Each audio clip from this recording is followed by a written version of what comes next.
Are you tired of saying like, but over and over again? In this video, we're going to discuss filler words and phrases, why they come about, why they're problematic in communication, and most importantly, how we can get rid of them. I've got two great techniques which you can use to help you get rid of those filler words and phrases.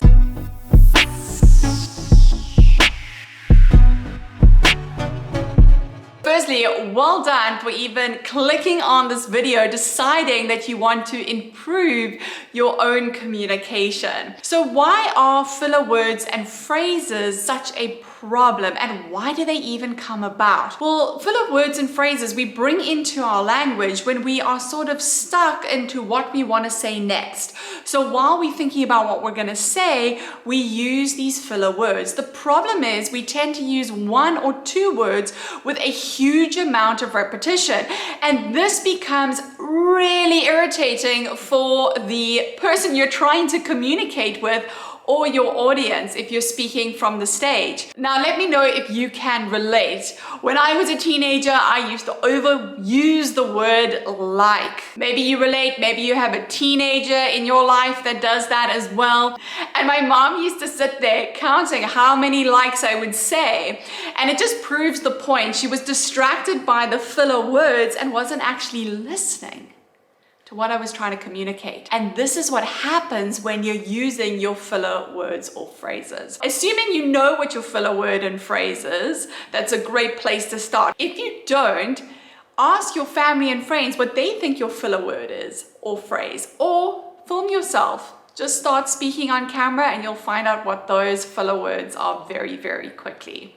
So let's look at two techniques to help you conquer these filler words and phrases. The first one is I want you to write down a list of conjunctions. Conjunctions are simply English words that connect two sentences together or two ideas. Write down a list of these conjunctions: because, and, now, in case, however.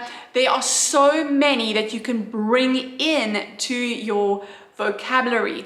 Write down a list and memorize them. That way, when you're struggling for what to say next, you will latch on to different words and don't just go to the same word and repeat it over and over and over again. Now, if you are a public speaker and you have an issue with this, or you find that your filler word or phrase is very prominent, another thing you can do is write down filler sentences. These give you a little bit more time to think about what you want to say next.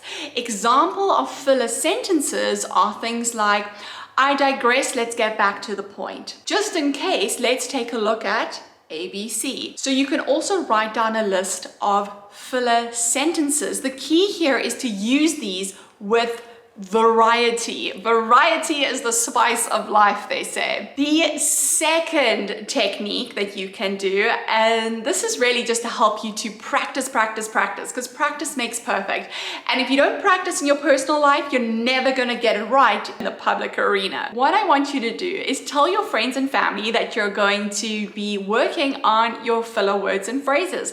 Let them know what those words are, and every time they hear you say it, you need to put a quarter in the cookie jar. So essentially you're punishing yourself when you make mistakes. When your cookie jar is nice and full, go reward yourself.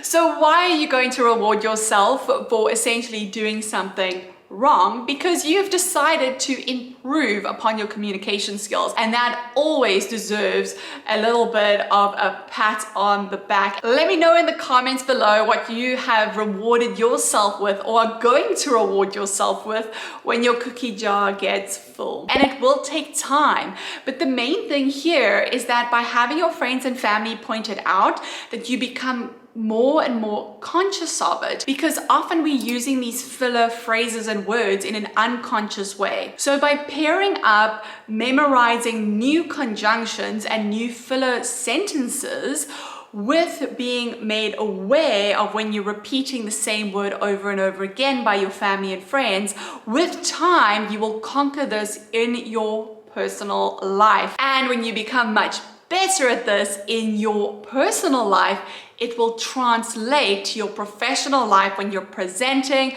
or public speaking. When this video is beneficial, please share it with anyone in your life that you feel is struggling with filler words and phrases. Hit the like button, comment below. Thank you for watching.